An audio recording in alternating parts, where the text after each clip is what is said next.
ओम गणपते नमः।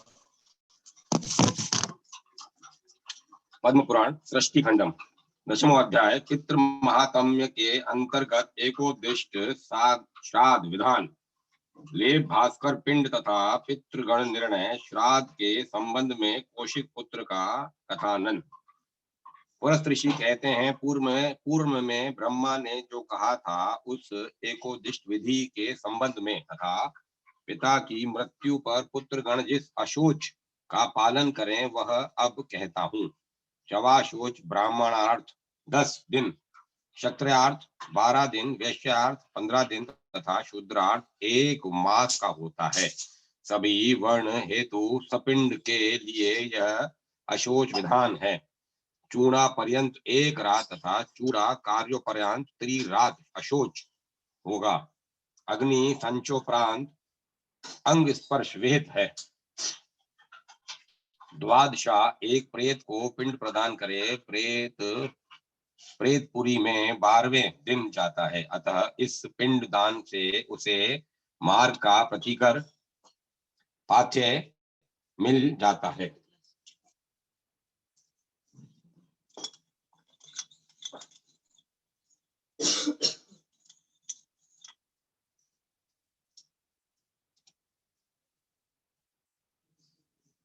प्रेत 12वें दिन अब तक अपने गृह में पुत्र पत्नी आदि को देखता रहता है। सभी 10 रात पर्यंत आकाश में उपशमनार्थ एवं पथश्रम निवारणार्थ जल दान करते रहना चाहिए। तदंतर 11वें दिन 11 ब्राह्मणों को भोजन कराएं।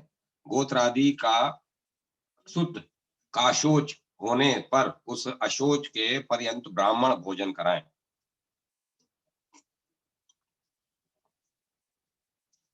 अशोच के अंत में दूसरे दिन एकोदिश श्राद्ध करें।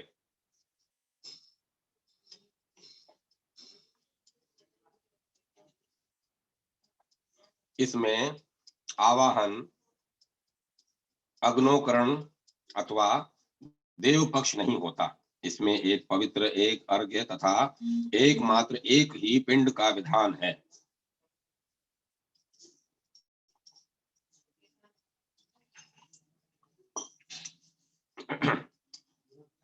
इस श्राद्ध के वाक्य शेष में उपतिष्ठा कहें। तदंतर तिल जल प्रदान करें। ब्राह्मण के हाथ में यह देने पर ब्राह्मण स्वास्ति कहकर ग्रहण करें तथा विसर्जन काल में अभिराभ्यमता कहें। इस श्राद्ध के शेष भाग में पूर्वोक्त श्राद्ध की ही तरह कार्य करें, यही वेद यज्ञों का मत है।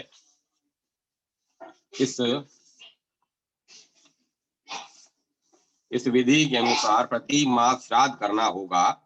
अशोचांत के दूसरे दिन विलक्षण शय्या दान करे। नाना आभरण भूषित द्विज दंपति की पूजा करके शैया पर उन दोनों को बिठाए। रजत पात्र में दधि दुग्ध मिश्रित मधु पर्क प्रदान करे। मृत व्यक्ति के ललाट की अस्थि का सूक्ष्म चूर्ण करके मधु पर्क में मिलाकर वह पितृभक्त श्राद्ध करता उसे द्विज दंपति को पिलाए।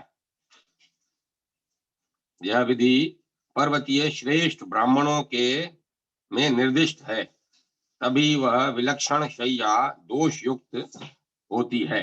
ब्राह्मण उसे ग्रहण नहीं करते, उसे ग्रहण करने पर पुनः संस्कार युक्त होना पड़ता है। वेद एवं पुराणों में यह शय्या ग्रहित मानी गई है। उसे लेने वाले मनुष्य नरकगामी होते हैं। दंपति सेवित तथा धन युक्त शय्या जो अनजाने में भी लेते हैं वे भी नरक जाते हैं। नर श्राद्ध में भोजन कदापि न करें। करने वाले को चंद्रायण व्रत करना होगा। पितृभक्त पुत्रों का यह सदैव कर्तव्य है। तदंतर वे वृषोत्सर्ग करे।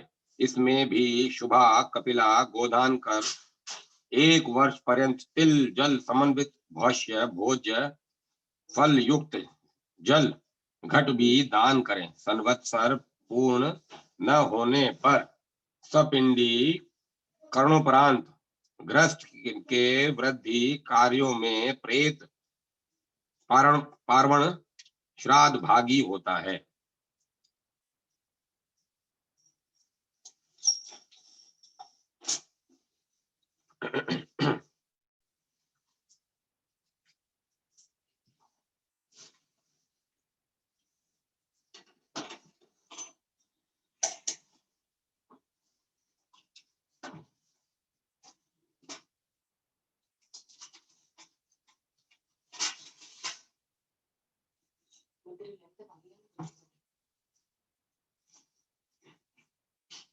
संवत्सर पूर्ण न होने पर सपिंडी करणों पर्यंत ग्रस्त के में वृद्धि कार्यों में प्रेत पर्ण श्राद्ध भागी होता है। सपिंडी करण श्राद्ध देव पूर्वक करे, इसमें पितरों का आवाहन होगा तथा देव पक्ष एवं पितृपक्ष पृथक पृथक रहेगा। गंध जल तथा तिल युक्त 4 पात्र ले। अर्घ्य हेतु पितृ पात्र का जल प्रेत पात्र में मिलाए। इस प्रकार 4 पिंड बनाकर पितृभक्त पुत्र जे समाना इत्यादि 2 मंत्र पाठ करके उसका 3 भाग लाकर सविधि पहले अर्घ्य प्रदान करे। इससे प्रेत को पितृत्व मिलता है तथा वह अग्निश्वासादि पितरों के उत्तम स्थान लाभ करता है। सपिंडीकरण कार्य के उपरांत उसे अब अलग से प्रेत पिंड नहीं देना पड़ता, उसे पितृगण में ही पिंड प्रदान करे। संक्रांति ग्रहण काल एवं समूह में तथा सांवत्सरिक एकोदिष्ट के दिन त्रिपिंड श्राद्ध ही निहित है। एकोदिष्ट का त्याग करके मृत विधि पर जो व्यक्ति देव पक्ष युक्त श्राद्ध करता है वह पितृघात मातृघाती है।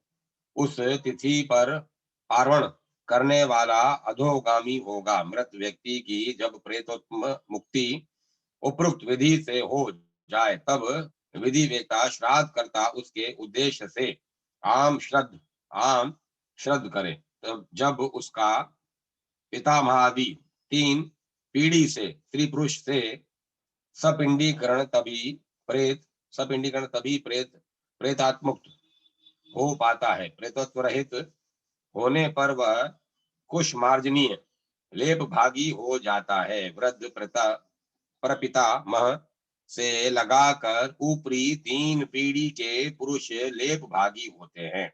उनसे नीचे वाले अधस्तन 3 पीढ़ी वाले पिंड भागी होते हैं। इस प्रकार 3 पीढ़ी अधर्व की 3 अधस्तन पीढ़ी से पिंड दाता सप्तम होता है। उसे लेकर 7 पीढ़ी तक सपिंड होते हैं। भीष्म कहते हैं, मनुष्य किस प्रकार से हव्य कव्य प्रदान करते हैं, पितृलोक में उसे कौन कौन ग्रहण करता है। यदि ब्राह्मण भोजन कराया जाए, अग्नि में होम हो तथा शुभाशुभात्मक प्रेत गण वह अन्न किस प्रकार से भोजन कर पाते हैं। पुलस्त मुनि कहते हैं, पितृगण वसु स्वरूप होते हैं, पितामह गण रुद्र स्वरूप तथा प्रपितामह आदित्य स्वरूप कहे गए हैं। वही यही वेद की श्रुति है। पितृगण का नाम गोत्र ही हव्य कव्य प्राप्त कराता है। लोग भक्ति भाव से श्राद्ध तत्व की उपलब्धि मंत्रार्थ से करते हैं। अग्निश्वादादि पितृगण समस्त पितृपुरुषों के अधिपत्य में अधिष्ठित है। कर्म के अनुसार यदि पिता माता दिव्य देही हो जाते हैं तब उनके पुत्र से प्रदत्त अन्न अमृत रूपेण होकर उनका दिव्य भोग हो जाता है। यदि पिता माता दैत्य हो गए तब वह तदनुरूप भोग रूप से वह शाकान उनके पास जाता है। यदि वे पशु योनि में है तब पुत्र प्रदत्त अन्न तृण रूपेण उनके पास पहुंच जाता है। यदि वे नाग योनि में हैं, तब वह श्राद्ध प्रदत्त अन्न उनके पास वायु रूपेण पहुंच जाता है। यदि वे यक्ष योनि में हैं, तब यह पान पेय रूप में उनके पास पहुंच जाता है। राक्षस होने पर आमिष या मांस रूप से, दानव होने पर पानीयाकार रूप से तथा प्रेत होने पर रुधिर जल रूप से, मनुष्य होने पर अन्नपानादि रूप से एवं नाना भोग रूप से उसके पास श्रद्धान पहुंच जाता है। रति शक्ति, कमनीय स्त्री, भोजन शक्ति, दान शक्ति, विभव, रूप, आरोग्य, यह सब श्राद्ध जनित पुण्य कहे गए हैं। इस श्राद्ध के ही पुण्य फल से ब्रह्म समागम लाभ होता है। हे नृप, आयु, पुत्र, धन, विद्या, स्वर्ग, मोक्ष, सुख, राज्य आदि ये सब पितृगण प्रदान करते हैं। पूर्व काल में कौशिक पुत्र गण को मोक्ष मिला था। वे 5 जन्मों के संबंध के अनुसार ब्रह्म पद लाभ कर सके। भीष्म कहते हैं, किस प्रकार से कौशिक के पुत्रगण ने उत्तम योग प्राप्त किया, उसके से उसका 5 जन्मों का संचित कर्म श्रेय भूत हो सका। पुलस्त मुनि कहते हैं, कुरुक्षेत्र में कौशिक नामक एक धार्मिक महर्षि थे। उनके पुत्र का नाम तथा कर्म सुनो। यथा स्वस्वर्प, क्रोधन, हिंसक, पिशुन, कवि, वाग्दृष्ट आदि पितृव्रती ये गर्ग मुनि के शिष्य थे। पिता कौशिक के मृत्यु होने पर एक बार अति भयानक दुर्भिक्ष आ पड़ा। सर्वलोक भयंकर घोर अवर्षण हो गया। इस समय गर्गाचार्य की आज्ञा से ये सभी कौशिक नंदन वन में होम धेनु की रक्षा कर रहे थे।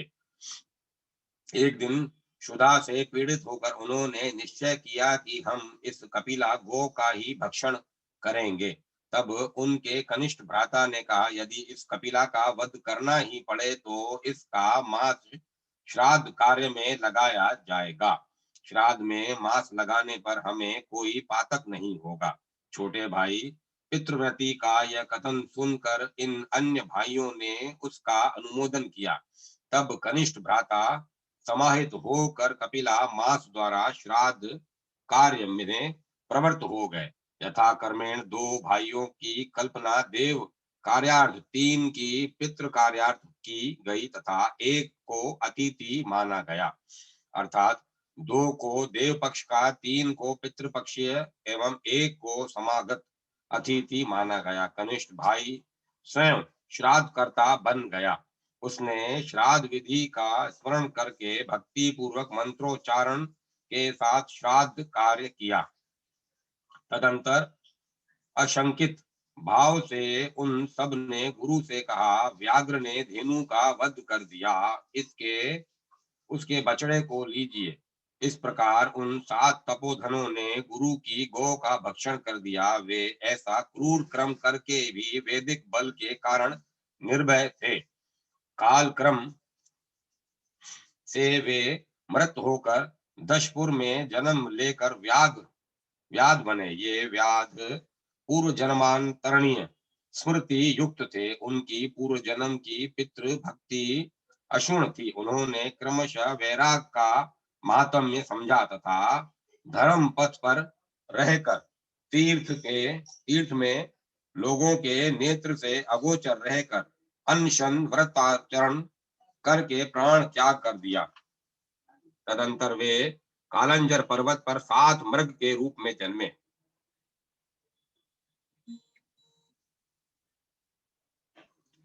इस जन्म में उन्होंने योग द्वारा अपना अपना शरीर त्याग किया।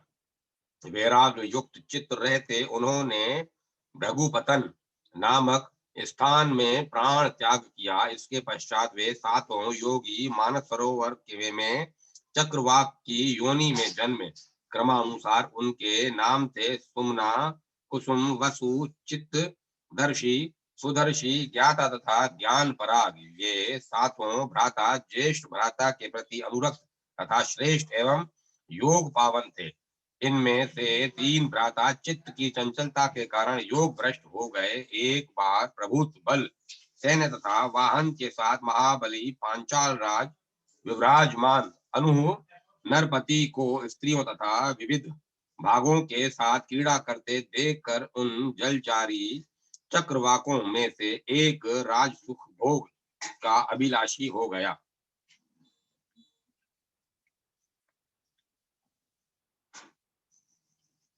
जिसे यह अभिलाषा हो गई थी कि अनेक जन्म पहले उनका नाम था पितृवर्ती। यही पितृवर्ती ही पितृवत्सल वही श्राद्ध करता था। अन्य जो दो भाई योग भ्रष्ट हो गए थे वे अनु राजा के प्रभुत सैन्य वाहन आदि युक्त दोनों मंत्रियों को देखकर राजमंत्री होने की इच्छा करने लगे। वह पहले मृत्यु लोक में उत्तम ब्राह्मण थे। इस जन्म में अब उन्होंने राजकामी भ्राता वेभराज राज अनु के पुत्र ब्रह्मदत्त के रूप में जन्म लिया। अन्य दोनों भाई पुंडरीक तथा सुबालक उन मंत्री के पुत्र हो गए। काम्पिल्य नामक उत्तम नगर में ब्रह्मदत्त का राज्याभिषेक किया गया। यह ब्रह्मदत्त अब पांचाल देश का पराक्रमी राजा था। वह पितृवत्सल श्राद्ध करता योगविद तथा सभी जंतु गण के चित्त को जानने वाला भी था। वह ज्ञान में पारंगत भी था। वह सुदर्शी था। सुदेव की पुत्री सन्नति ब्रह्मदत्त की भार्या थी। यही सन्नति पूर्व जन्म में कपिला गो थी जिसका वध किया गया था। वह जन्म में पितृ कार्य में नियुक्त किए जाने से वध करके उसके मास से श्राद्ध किया गया था। इस जन्म में ब्रह्मवादिनी तथा राजपत्नी हो गई। राजकुमार ब्रह्मदत्त उस भार्या के साथ राज्य करने लगे। एक बार राजा ब्रह्मदत्त पत्नी के साथ उद्यान में भ्रमण करने निकले। वे उद्यान में जाकर देखते हैं कि एक कीट दंपति आपस में कलह कर रहे हैं। एक चींटी अधोमुख है तथा उसके सामने काम भाव से तप्त भर्राई वाणी में एक अन्य नर चींटी कीट कह रहा है, हे प्रिय, तुम्हारे समान कामनी इस संसार में नहीं है। तुम्हारी कमर क्षीण है, जंघे विपुल है, मुखमंडल सुप्रद है। तुम अत्यंत तीव्र गति से चलती हो। तुम्हारा वर्ण स्वर्णवर्त है। मुख अतीव सुंदर है। तुम्हारी हंसी अत्यंत मनोहर है। तुम्हारा गुण शक्रा लोलुप मुख देखा जा रहा है। मेरे भोजनोपरांत तुम भोजन करती हो। मेरे स्नानोपरांत तुम स्नान करती हो। जब मैं क्रोधित होता हूँ तुम दीन भाव में हो जाती हो। मेरे क्रोधित होते ही तुम भय चंचला हो जाती हो। हे कल्याणी, कहो क्या कारण है इस समय तुमने मुख लटका रखा है। इस समय कोप से जलते हुए चींटी ने कहा, हे शठ, तुम क्या बोल रहे हो? मुझे छोड़कर तुमने अकेले ही मोदक चूर्ण खाया है। मुझे एक और छोड़कर तुमने कामाकुल होकर अन्य प्रिया को एक मोदक चूर्ण दे दिया। चींटी ने कहा, तुमको ही जानकर अन्य नारी को चींटा ने कहा, तुमको ही जानकर अन्य नारी को मैंने वह मोदक चूर्ण दे दिया। हे भामिनी, तुम मेरा यह एकमात्र दोष क्षमा करो। हे सुस्तनी, मैं ऐसा कभी नहीं करूंगा। तुम क्रोध त्याग करो। मैं तुम्हारा चरण स्पर्श करके शपथ लेता हूँ। मैं तुम्हारे समक्ष प्रणत हो गया। मेरे ऊपर प्रसन्न हो जाओ। हे सुश्रोणी, यदि तुम मेरे प्रति राग रखती हो तब तुम्हारे सामने ही मेरी मृत्यु हो। यदि तुम मुझ पर प्रसन्न हो तब मेरे सभी मनोरथ पूर्ण हो जाएंगे। हे सुंदरी, मैं कामासक्त हूँ। तुम मेरे सुधा के समान स्वाद युक्त पूर्ण चंद्र के समान मुख का निर्भय होकर पान करो। हे शुभे, मेरी यह अवस्था जानकर सर्वदा मेरे ऊपर कृपा करो। चींटे का यह कथन सुनकर वह चींटी प्रसन्न हो गई। उसने अब चींटे को मोहित करते हुए उसे आत्मसमर्पण कर दिया। राजा ब्रह्मदत्त सभी प्राणी गण की चित्त को भाषा सभी प्राणी गण के चित्त को भाषा जानता था। उसने यह सब सुना तथा विस्मय पूर्ण हंसने लगा। वह पूर्व जन्मार्जित कर्म के प्रभाव से सर्वज्ञ था। भीष्म कहते हैं, वह किस प्रकार सभी जंतुओं के कार्य से अभिज्ञ हो गया, यह ब्रह्मदत्त राजा कैसे सभी प्राणियों की भाषा का ज्ञाता हो गया। भीष्म कहते हैं, सुव्रत चक्रवाक चतुष्ट चारों चक्रवाक पक्षी गण ने तदंतर यहाँ किस कुल में जन्म लिया, हे सर्वज्ञ कृपा पूर्वक कहिए। पुलस्त मुनि कहते हैं, हे नृप, उन चारों पक्षियों ने ब्रह्मदत्त की पुरी में ही एक वृद्ध ब्राह्मण के पुत्र रूप में जन्म लिया था। वे ब्राह्मण कुल में जन्म लेकर पूर्व जन्म की स्मृति युक्त पंडित भी हो गए थे। उनके पिता वृद्ध ब्राह्मण देव धृतिमान तत्वद्रष्टा विद्या वर्ण तथा तप में अत्यंत होने पर भी वे नामतः सुदरिद्र एवं क्रमतः सुदरिद्र थे। ये चारों चक्रवाक भी इन सुदरिद्र पिता के पुत्र रूप में से उत्पन्न हुए थे। उनकी बुद्धि तपश्चरण में ही लगी रहती थी। इन चारों श्रेष्ठ ब्राह्मणों के पिता ने कहा, पिता का नाम सुदरिद्र था, कि हम परम सिद्धि तप द्वारा प्राप्त करेंगे। यह सुनकर महातपा सुदरिद्र ने दीनता पूर्वक कहा, हे पुत्रगण, तुम लोग यह क्या करने जा रहे हो, यह तो अधर्म होगा। वृद्ध पिता को जो दरिद्र है त्याग करके वनागमन द्वारा तुम लोगों की धर्म रक्षा कैसे होगी। मेरा त्याग करके तुम लोग किस गति को पा सकोगे। पुत्रगण कहते हैं, हे तात, हमने आपके लिए वृत्ति की व्यवस्था किया है, श्रवण करो। यहाँ हमारा पूर्व विवरण, यहाँ के राजा से आप प्रातः काल वर्णन करें। वे आपको प्रभुत्व धन एवं 1 सहस्त्र ग्राम प्रदान कर देंगे। आप यह वर्णन करें, कुरुक्षेत्र में जो सब ब्राह्मण थे, उनके पुत्रों ने व्याध योनि में जन्म लिया। तदंतर वे कालंजर में मृग होकर, उसके पश्चात मान सरोवर में चक्रवाक होकर जन्मे। पुत्रों के ने यह प्रसंग पिता को बतलाकर तपश्चर्यार्थ वन गमन किया। हे राजन, तब वह वृद्ध ब्राह्मण भी स्वार्थ साधनार्थ चल पड़े। इस समय वेभराज राज अणु पांचाल देशाधिपति थे। वे पुत्र की कामना से कठोर व्रत परायण होकर देवेश पद्म योनि ब्रह्मा की आराधना में निरत थे। कुछ समय पश्चात पितामह ब्रह्मा ने प्रसन्न होकर उनसे कहा,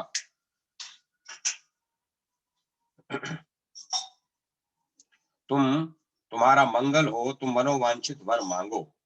राजा अणु कहते हैं, हे देवेश, मुझे महाबली पराक्रमी पुत्र प्रदान करिए, जो सर्व विद्या पारंगत, प्रधान योगी, धर्मात्मा तथा सभी प्राणी गण में कृत्य भाषा आदि का ज्ञाता हो। विधाता पितामह ब्रह्मा तो विश्वात्मा परमेश्वर है। उन्होंने कहा, ऐसा ही होगा।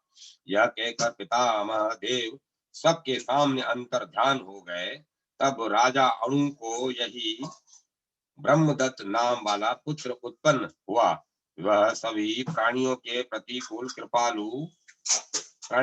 कृपालु, सर्वाधिक बली, सब प्राणियों के कृत्यों को जानने वाला तथा सभी प्राणी गण का प्रभु था।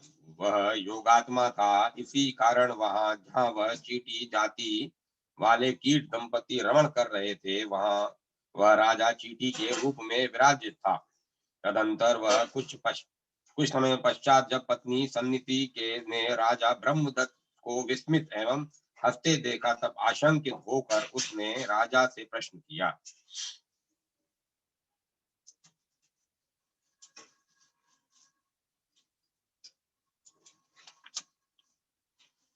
रानी सन्नति कहती है, हे नृप, आपके अकस्मात इस उच्च हास्य का क्या कारण है। यह अकाल में उच्च हास्य का क्या हेतु है, मैं समझ नहीं पा रही हूँ। तब राजा ने चींटी की उक्ति व्यक्त करके कहा, हे वरन ने, मेरा यह हास्य राग युक्त होने पर भी विरोधोत्पन्न है, अन्य कोई हेतु नहीं है। तथापि रानी ने इस बात पर विश्वास न करके कहा, आपका यह कथन सत्य नहीं है। यह हास्य आपने मेरा उपहास करने के लिए ही किया है। अब मैं अपना प्राण त्याग कर दूंगी। देवताओं के सिवाय एक मनुष्य कैसे चींटी की भाषा जान सकता है? अतः आप निश्चित रूप से मेरा उपहास करते हास्यरत हुए। यह सुनकर राजा निरुत्तर हो गए। उन्होंने 7 रात्रि तक नियम पालन पवित्रता पूर्वक किया। तत्पश्चात एक दिन स्वप्न में ब्रह्मा ने राजा से कहा, तुम प्रभात काल में जब नगर भ्रमण करने जाओगे तब तुम्हारी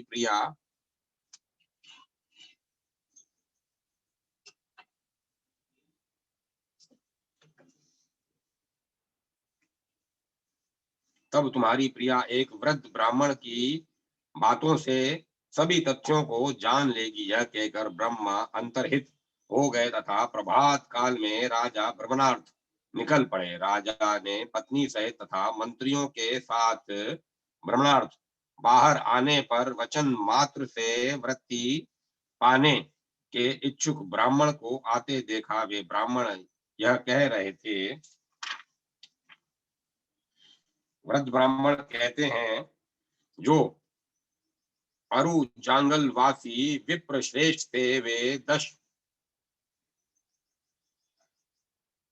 वे दशपुर के व्याघ्र तदंतर कालंजर में मृग हो गए। तत्पश्चात वे ही मानसरोवर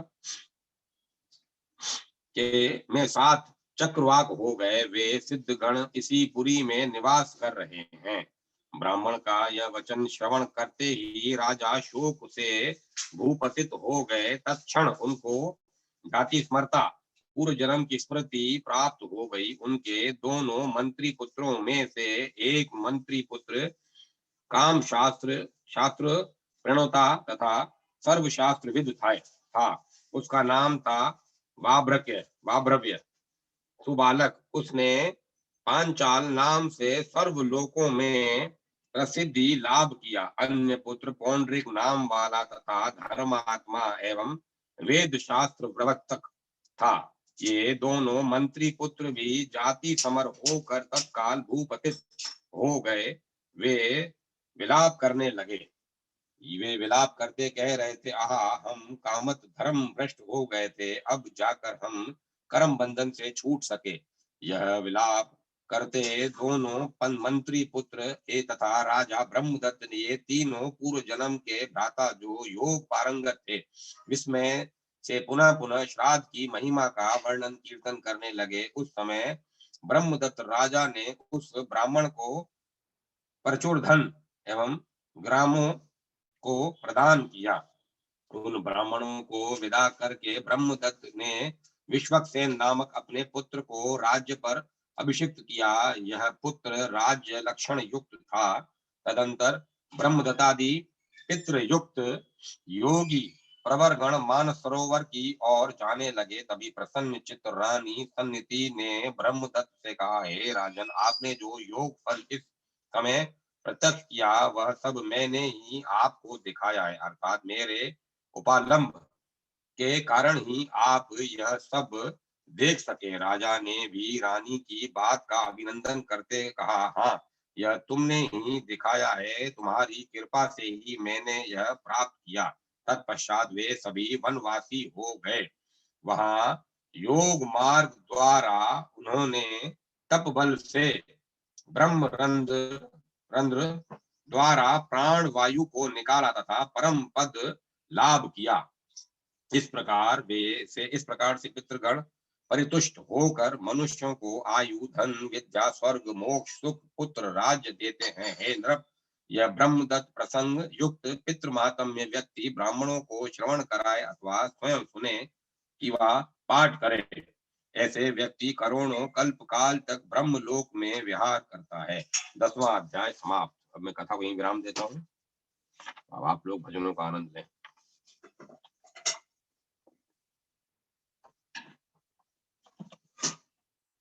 ओम नमः शिवाय।